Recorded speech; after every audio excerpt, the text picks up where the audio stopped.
I'm guilty of, when I go to a video, I would like for people to explain a little bit more about what's going on in their videos. So my shop, everything here is mobile. When you have a small shop that's just 24 by 24, space is kind of at a premium. The only thing that's really not mobile in the shop is my drill press, which always stays right there, all of my cutoffs, and it's on a mobile base. I've like Jay Bates, DIY Tyler, they put everything, their miter saw is on a base and they have shelves and drawers and stuff, but hindsight, something to know for the next shop possibly. I've still got 2 buckets of cutoffs that I use for making my segmented bowls, but then I have my router table, then I have my scroll saw, I have my air compressor, then I've got my cabinets, nothing fancy, just kind of a shaker style, and I made those in a hurry. It took me about a week to get them all done. Got the lower units. These 2 lower units I built when I put those uppers in. Then around here I've got my workbench. It is a solid core door. And what I didn't do and didn't realize is I need a cross piece going from left to right so that the table won't wobble left and right when you're doing chisel work or saw work. And then in the middle of the floor, this is my old but reliable Craftsman table saw. And on the table saw, because it doesn't cut very accurate with these old contractor style saws, I put a Biesmeyer fence. The fence is probably worth more now than the table saw is, but it does a good enough job for what I need it to do. And then there's my overpowered 3 horsepower Laguna dust collector, but I figured if I ever moved and got a bigger shop, then I would have the capacity to put in a lot better system. If you become a wood turner, be prepared for it to be the messiest tool in your shop. After thinking this over and thinking it over some more, I kind of wish I would have put the lathe on that wall by the door instead of putting my wood cart there, because this is my Laguna 14-inch SUV. I speak praises about this bandsaw. I've done it in one of my previous videos, and I'll say it again. This is the most adjustable bandsaw for capacity, but in a small shop where you want things to be portable, it serves a good purpose, and I really like it. It's got a 3 horsepower motor. It's got twin dust collection. It's got a dust collection port on the bottom. It also has one on the side. I sweep that up. So it serves a good enough purpose for what I do. And here I have my Jet 1221 variable speed.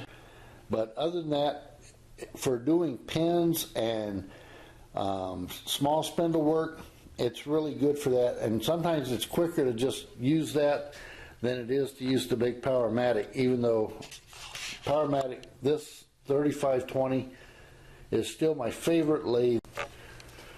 Okay, where were we? Alright, talking about my Powermatic 3520, how much I like it, and it's done me well for 6 years now, so I really like it.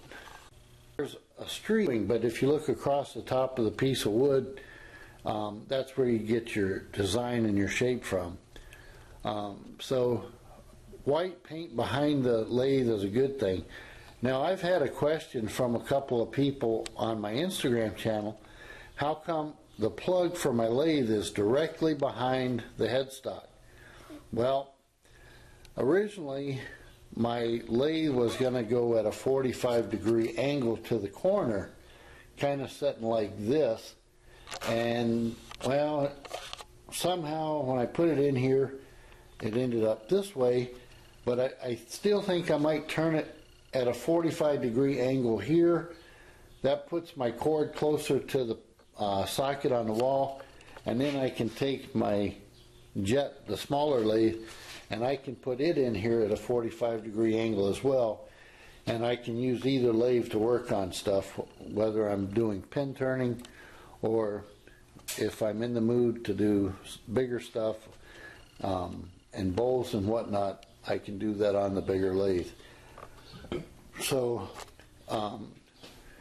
some people might wonder why I'm doing the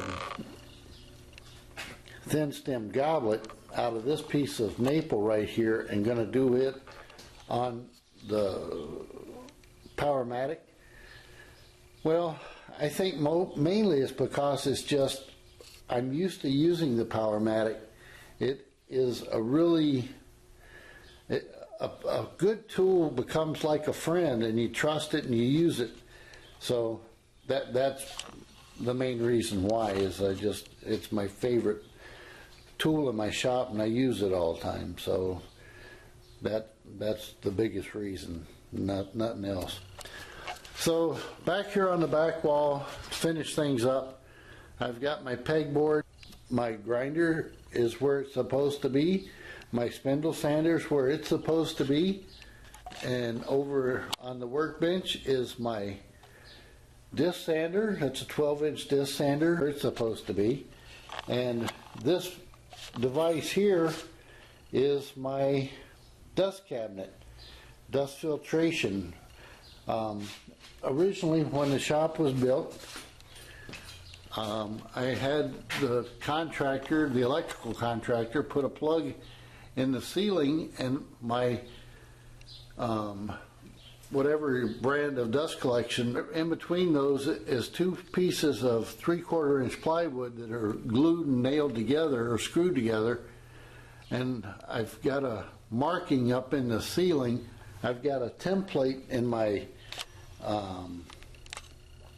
wood rack here somewhere that I'm going to take, and I can put it up on the ceiling, and it'll tell me where to drill the holes, and then I can hang out air filtration up there.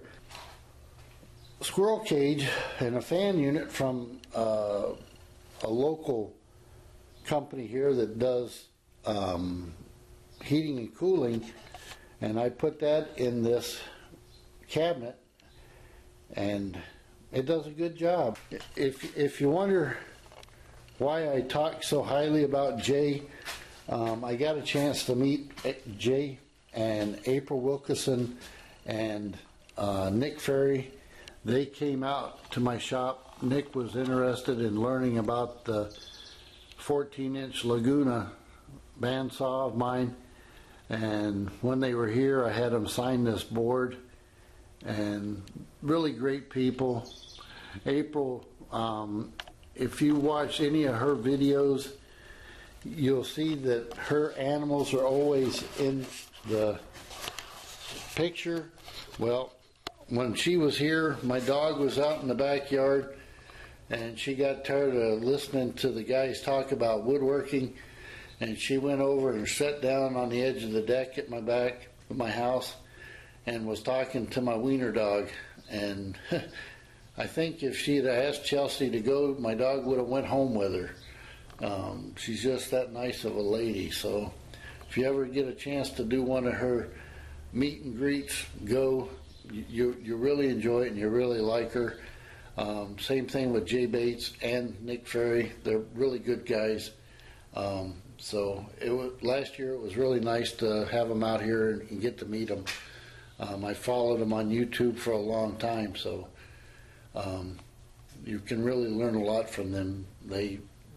April, she's not afraid to tackle anything, and Jay, his attention to detail is second to none, and Nick, when it comes to creating things for the shop and different stuff, he's really outstanding fella too. So